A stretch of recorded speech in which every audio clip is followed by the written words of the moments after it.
இந்த உபதேசம் குறிப்பா இன்னைக்கு உலகமெங்கும் மனிதன் இன்னொரு மனிதனை இரக்கமற்று தாக்கி பகைமையை ஏற்படுத்தி நான் தான் பெரியவன் என்று ஒருவன் மற்றவனை அடக்கியால அதனால் பாதிக்கப்படும் பொழுது அவன் மறுபடியும் இவனை தாக்க இப்படி உலகமெங்கும் ஒரே போர் மேகங்களாக சூழ்ந்து கொண்டிருக்கிறது என்றாலும் இதற்குண்டான காரண காரியங்களை ஈஸ்வர பற்றி இந்த உபதேசத்திலே உணர்த்துகின்றார்கள். என்றால் அவர் சொல்லக்கூடிய உண்மைகள் இங்கே யாரையும் குறையாகவோ புண்படுத்துவதற்காகவோ அல்ல. மாமகரிஷி ஈஸ்வராய குருதேவர் அவர் கண்டறிந்த மெய் உணர்வைத்தான் இங்கே நமக்கு ஊட்டுகின்றார்கள். ஏனென்றால் ஜீவன் பெற்ற ஜீவன்கள் அனைத்துமே உயர்ந்த நிலை பெறுவதற்காக உருப்பெற்ற நிலைகள்தான். ஆதியிலே இவ்வாறு உருவான மனிதனாக வளர்ச்சி பெற்ற நிலையிலிருந்து இன்று வரையிலும் மகரிஷிகளும் ஞானிகளும் தன்னுடைய படைப்புகள் எவ்வாறு வளர்ந்து வர வேண்டும் என்ற நிலைகளைத்தான் தன் பின் வரக்கூடிய மக்கள் அனைவரும் தங்களைப் போன்றே உயர்ந்த நிலை பெற வேண்டும் என்று இன்று நாம் எப்படி நம்முடைய குழந்தைகள் நம்முடைய சந்ததிகள் நன்றாக இருக்க வேண்டும் என்று செயல்படுத்துகின்றமோ அதுபோன்றுதான் தன் இன மக்கள், தன் இனம் என்றால் இந்த இடத்திலே அவர்கள் வழி வந்த மக்கள் என்றுதான் அவர்கள் குறிப்பிடுகின்றார்களே தவிர இது இனம் என்றால் தனிப்பட்ட ஒரு பிரிவு அல்ல. நாம் நம்முடைய குழந்தைகள் சந்ததி என்று சொல்வது போன்றுதான் அவர்கள் மக்களை உயர்நிலை பெறுவதற்குத்தான் மெய் உணர்வுகளை வழிமுறைகளாக சாஸ்திரங்களாக கொடுத்தார்கள். ஆனால் அதை எல்லாமே அரசர்கள் காலங்களில் பிரிவினையாக, என்றால் அவர்கள் தங்களுக்கென்று எத்தனையோ சுகமாக வாழ்வதற்காக பிரிவினைகளை உண்டாக்கி அதிலே ஒரு அரசனுக்கு எத்தனையோ மனைவி என்ற நிலை வரும்பொழுது மூத்த மகன்தான் அரசாள வேண்டுமா, இல்லை இளைய மகனும் ஆளலாம் அல்லது இன்னொரு மனைவியும் மகனும் ஆளலாம் என்று அவர்கள் தங்களுக்கென்று சடங்குகள் சாஸ்திரங்கள் என்று இப்படி எத்தனையோ பிரிவுகளுக்காக கொண்டு சென்று தன்னை சார்ந்தவர்களுக்கும் தன் சுற்றச்சார்களுக்கும் இன்று எப்படி ஒரு கட்சியிலிருந்து பிரிந்து இன்னொரு கட்சி போகின்றது, பின் அந்த கட்சியிலிருந்து இன்னொரு கட்சி பிரிகின்றது, எப்படி எல்லோரும் தலைவனாக வேண்டும் என்றும் இப்படி கூட்டமைப்புகளாக இன்று செயல்படுகின்றதோ இந்த நிலைக்கு அன்றே வித்திட்டவர்கள் அரசர்கள் தான். ஆக அந்த வழிதான் இன்று நாம் விடாப்பிடியாக நம்முடைய முன்னோர்கள் இப்படித்தான் நமக்கு வழிப்படுத்தி இருக்கின்றார்கள். ஆகவே நம் குடும்ப வழக்கம் இப்படித்தான், நம்முடைய வம்ச வழி இப்படித்தான் என்று இதுவே நம் ரத்தத்திலே ஊறி இதுவே நம் உடலையும் விளைந்து விட்டது இன்று. அதனால்தான் ஈஸ்வர பற்றி இங்கே எவ்வளவு பெரிய உண்மைகளை எந்த வழி கொண்டு எப்படி புகட்டினாலும் இந்த உண்மைகளை ஏற்றுக்கொள்பவர்கள் அரிதாகவே உள்ளார்களப்பா என்று இதை குறை சொல்வதற்காக அல்ல, அவர்களால் உணர முடியாத அளவிற்கு அவர்கள் ரத்தத்தில் ஊறி இந்த உணர்வுகள் விளைந்து விட்டது என்பதைத்தான் இப்படி சொல்லுகின்றார். ஏனென்றால் இந்த உண்மைகள் அனைத்துமே மதம் என்ற போர்வையிலே இது ஒரு வழக்கமாக்கி அவர்களுக்கென்று தனி ரூபத்தை உருவாக்கி அந்த மதத்தையே மதம் பிடித்தது போன்று இருக்கின்றார்கள் என்று சுட்டிக்காட்டுகின்றார்கள். ஆக இந்த மதத்தினால் வரக்கூடிய நன்மை என்னப்பா, ஆண்டவனுக்கு அப்படிப்பட்ட நிலை எதுவுமே இல்லையே, ஆண்டவன் சக்தியை பிரித்துக் கொள்ளக்கூடிய நிலைகளுக்குத்தான் இப்படி அமைத்து விட்டார்கள் என்று இவர்கள் பிரிந்த நிலைக்கு அந்த ஆண்டவன் சக்தி வருவதல்ல, அந்த சக்தி பொதுவானதுதான். என்றால் அகண்ட அண்டத்தில் இந்த சூரிய குடும்பத்தில் எடுத்துக்கொண்டால் இந்த பூமியில் மட்டும்தான் மனிதர்கள் வாழ்கின்றார்கள். இதுபோன்று ஏனைய எத்தனையோ சூரிய குடும்பங்கள் 2000 1000 என்று கூட்டமைப்பாக நாம் சாதாரண நிலையில் எண்ணி பார்க்க முடியாது எவ்வளவு நிலையில் இருக்கின்றது. இதிலே எனக்கென்று ஒரு இனம், எனக்கென்று ஒரு மதம், எனக்கென்று ஒரு வம்சம், தான் தனக்கு எனக்கு என்று சொல்லக்கூடிய நிலையே இல்லை. அந்த மெய் உணர்வைத்தான் இங்கே சுட்டிக்காட்டுகின்றார்கள். ஏனென்றால் நாம் உயிரை கடவுள் என்று சொன்னாலும் அதை காரண பேராக ஈசன் என்று காட்டி அந்த உள் நின்று இயக்கக்கூடிய சக்தி பொதுவானது என்று சுட்டிக்காட்டி ஆக உருவாகக்கூடிய படைக்கப்படக்கூடிய அல்லது படைக்கப்பட்ட அந்த சக்திகள் அனைத்துமே எல்லா உயிரணுக்களுமே எதை ஆண்டவன் என்று ஒவ்வொரு சாராரும் சொல்ல விரும்புகின்றார்களோ அந்த சக்தி பெற்றுத்தான் எல்லா உயிரணுக்களுமே உதிக்கின்றது.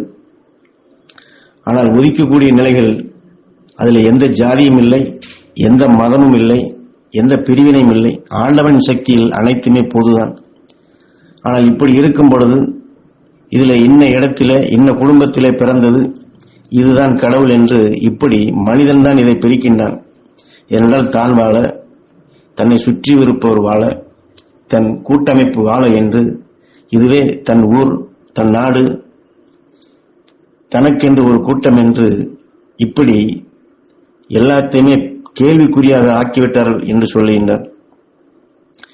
எல்லோருமே ஓர் மதம்தான், எல்லோரும் ஓர் குலம்தான் என்ற உண்மையை உணர்ந்து வாழ்பவர்கள் அரிதிலும் அரிது. காரணம், அடுத்தவன் நிலையை கண்டு ஒவ்வொருவரும் ஏங்கிக் கொண்டிருக்கின்றார்கள். அடுத்தவன் தன்னை புகழ வேண்டும், அடுத்தவன் தன்னை புகழ்ந்தால்தான் தான் உயர்ந்த வாழ்க்கை வாழ்வதாகவும், இன்று ஆணோ பெண்ணோ குழந்தையோ வயதானவனோ யாராக இருந்தாலும் அடுத்தவர்களை பார்த்துதான் நாம் ஏங்கிக் கொண்டிருக்கின்றோம். அவர்கள் எல்லாம் இப்படி வாழ்கின்றார்கள், ஏன் நாம் வாழ முடியாதா? அவர்களுக்கு மட்டும் என்ன, ஏன் எனக்கும் அது உரிமை உண்டு? அதே சமயத்தில் மற்றவர்களை காட்டும் நான் தான் சிறந்தவன், மற்ற எல்லாவற்றையும் விட நாங்கள் தான் உயர்ந்தவர்கள். இப்படி உயர்வு தாழ்வு என்று அனைவரும் ஓர் நிலைதான், அனைவரும் சமமானவர்கள் என்ற நிலை, சகோதர உணர்வுகளை, பேதமற்ற நிலையில் ஆண்டவனுக்கு ஜாதியும் இல்லை, மதமும் இல்லை, இனமும் இல்லை, குலமும் இல்லை, எதுவும் இல்லை என்று உருவாகும் ஒரு பெரும் உருவான நிலையில் வளர்ச்சி பெறும்.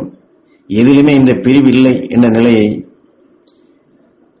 அத்தகைய நிலையை உணராதபடி இதில் தான், தனக்கு, தன் குடும்பம், தன் சுற்றம் என்று இப்படிப்பட்ட நிலையிலே சென்று விட்டதைத்தான் இங்கே. அதற்கு காரணமே அடுத்தவர்களை பார்த்துதான் நாம் இயங்கிக் கொண்டிருக்கின்றோம், அடுத்தவர்களை புகழுக்காகத்தான் நாம் செய்கின்றோம். நம்மை உருவாக்கிய ஜீவசக்தியை பற்றியோ, இந்த ஜீவசக்தி இந்த உடல் இருக்கும்போது நாம் எதை பெற வேண்டும் என்றோ, அல்லது இந்த உடலை விட்டு சென்றால் அந்த ஜீவசக்தி நம் நிலையை எந்த நிலைக்கு கொண்டு செல்லும் என்ற நிலையோ அறியாதபடி வாழக்கூடிய காலங்களில் அடுத்தவர்களைப் போல நானும் வாழ வேண்டும், அடுத்தவர்களை காட்டிலும் நான் உயர்ந்தவன் என்று காட்ட வேண்டும். இப்படியே இந்த ஜீவசக்தியை இந்த உடலிலே இருக்கும் காலத்தில் இதிலேயே போராட்டம் பண்ணி, இதிலே கடைசி போர் முறையாகி, ஆக அந்த புகழ் மற்றவர்களுக்கு சென்றால் அந்த புகழ் அவனுக்கு அடையக்கூடாது என்று அவனை தடுப்பதும், தன்னிலை உயர்த்தி காட்டுவதற்காக எத்தனையோ அறியாத நிலையில் தவறு செய்வதும், அல்லது சரியான வழி தெரியவில்லை என்றால் குறுக்கு வழியில் செல்வதும், இப்படி இயற்கையிலேய மெய் வழி மகரிஷிகள் ஞானிகள் நமக்கு சாஸ்திரங்கள் கொடுக்கப்பட்ட நிலையில் அனைத்துமே தனக்கென்று சுயநலத்திற்காக ஒவ்வொருவரும் மாற்றப்படும் பொழுதுதான் இன்று ஒவ்வொருவரும் கையிலே ஆயுதத்தை எடுத்துக்கொண்டு அந்த ஆயுதத்தை வைத்து தன்னை காத்து மற்றவர்களை காக்கக்கூடிய நிலைகளை விடுத்துவிட்டு அந்த ஆயுதத்தை வைத்து மற்றவர்களை தாக்கும் நிலைக்குத்தான் வந்துவிட்டார்கள். என்றால் இந்த இயற்கையின் உண்மை நிலைகளை நாம் உணர்ந்து நம் எண்ணத்தையும் சுவாசத்தையும் புரிந்திடாத நிலையே இதற்கு காரணம். ஏனென்றால் நாம் எண்ணத்தை கொண்டுதான், நாம் விடும் சுவாச நிலையில் இருந்துதான் நம் நிலைகள் நடக்கின்றது என்பதை உணர வேண்டும். என்றால் திரும்பவும் ஈஸ்வரப்பட்டு நாம் எடுக்கக்கூடிய எண்ணங்கள் சுவாசங்களை பற்றி தான் சொல்கின்றேன். என்றால் அதுதான் நமக்குள் இருக்கக்கூடிய உள்நின்று இயக்கக்கூடிய சக்தி நம்மை அதுவாக ஆக்குகின்றது. நம்முடைய எண்ணம் ஞானிகள் உணர்வோடு, நம்முடைய சுவாசம் அந்த மகரிஷிகள் உணர்வோடு அது இணைந்த நிலையில் இருந்தால் அந்த சகோதர உணர்வு நிச்சயம் வரும். மற்றவர்களை மதிக்கக்கூடிய பண்புகள் வளரும். ஆக மற்றவர்களை வளர்த்திடும் சக்தியாக வளரும், மற்றவர்களை உயர்த்திடும் சக்தியாக வளரும். அந்த உயர்த்திடும் சக்தி தன்னையும் உயர்த்தும் என்ற இதைத்தான் புரிந்து கொண்டு எண்ணத்தையும் சுவாசத்தையும் புரிந்து கொண்டு வாழ்பவர்கள் அப்புருஷோத்தம ஜபத்தை ஏற்ற புனித ஆத்மாவாக என்றே இருந்தால் இதைத்தான் மகான்கள் என்று நாம் இன்றும் இந்த உலகெங்கிலும் போற்றிக் கொண்டிருக்கின்றோம். அந்த புனித ஆத்மாக்களாக நாம் ஆக வேண்டும். அத்தகைய ஜெபத்தைத்தான் நாம் செயல்படுத்த வேண்டும். நாம் ஈர்க்கும் ஒவ்வொரு சுவாச அலையும் நம் உடலுக்கும், நம் உணர்விற்கும், நம் உயிர் நிலைக்கும் எப்படியெல்லாம் எந்தெந்த நிலை ஏற்படுத்தி நம் உடலும் உணர்வும் உயிரும் எந்த நிலையில் உள்ளன, நம் உணர்வும் உயிரும் இந்த உடலும் எந்த நிலையில் உள்ளன என்பதை ஜெபத்திலேயே அறிந்து கொள்ளலாம். ஆகவே இன்று இருக்கும் ஜாதி மதத்திற்கு அடிமையாகாமல் வழிமுறையில் உள்ள பல சடங்குகளுக்கும் சாங்கியங்களுக்கும் நம்மை நாமே அடிமையாக்காமல் நம் எண்ணத்தையும் சுவாசத்தையும் ஈசனின் சக்திக்கு அடிபணிய செய்தல் வேண்டுமப்பா. ஏனால் நமக்குள் உள்நின்று இயக்கக்கூடிய சக்தி அனைவருமே ஆண்டவன் என்றுதான் போற்றி துதிக்கின்றோம். ஆனால் அந்த ஆண்டவன் சக்தியை மறந்ததால், அது அறிய முற்படாததால் இவர்தான் தெய்வம், இவர்தான் கடவுள் என்று ஒவ்வொருவரும் தனித்த நிலைகள் பிரித்து ஆளப்படும் பொழுதுதான் தனக்குள் இருக்கக்கூடிய சக்தியை மறைந்து யாரோ செய்கின்றார், எவரோ செய்கின்றார் என்று அது தன்னுடைய எண்ணத்தையும் சுவாசத்தையும் மாற்றி அமைக்கப்படும் பொழுது நுகர்ந்தவுடன் இயக்க சக்தியாக மறுபடியும் பகைமை ஊட்டி தன் உடலுக்குள்ளும் சரி, தன்னை அணுகி உள்ளவர்களும் சரி, அல்லது தன்னை அணுகி மற்ற நாடுகளுக்கும் சரி, இப்படி பிரித்தாலும் உணர்வுகளாக தன்னை காட்டிலும் அவர் உயர்ந்து விடுவார்கள். அவரை உயர விடக்கூடாது. தன்னை காட்டில் அவர்கள் உயர்ந்து விட்டால் நம் மீது இருக்கும் பேரும் புகழும் போய்விடும் என்று எதையோ அடிமையாக்க வேண்டும் என்று மற்றவர்களை அடிமைப்படுத்தும் உணர்வுகள் எல்லோருக்கும் மீது வளர்ந்ததால் நமக்குள் இருக்கக்கூடிய ஆண்டவனை, ஈசனை, இயக்க சக்தியை, அந்த கடவுளை, தெய்வத்தை நாம் மறந்த நிலைகள் செயல்படுவதைத்தான் இங்கே சுட்டிக்காட்டி அந்த எண்ணத்தையும் சுவாசத்தையும் அவ்வீசனின் சக்திக்கு அடிபணியை செய்தால் அவனுடன் இணைந்து அவனுக்கு செய்யும் சேவையாக, ஏனென்றால் ஒவ்வொரு உயிரும் கடவுள் என்ற நிலையில் எல்லா உயிர்களையும் மதித்து வாழும் நிலைகள் ஒவ்வொருவரும் இந்த நிலை பெற்றால் அந்த தெய்வீக நிலை ஒவ்வொருவருக்குள்ளும் இது வளரும். இதுதான் ஞானிகளும் மகரிஷிகளும் தன் இன மக்களுக்கு அவர்கள் உணர்த்தி சென்ற நிலைதான் இன்று ஆலயங்கள். அந்த ஆலயத்தினுடைய பண்பே நமது உடலை ஆலயமாக கட்டி அதற்குள் இயங்கக்கூடிய சக்தியை தான் ஆண்டவன் என்று காட்டினார்கள்.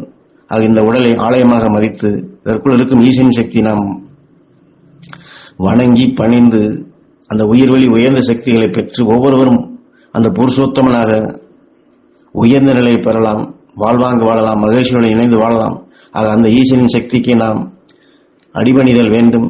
ஆக மற்றவரை அடிமைப்படுத்துவதோ, மற்ற நாட்டை அடிமைப்படுத்துவதோ, அல்லது இவர்கள் தன் இனமல்லவர் என்று பிரித்தாளக்கூடிய நிலைகளை இழந்து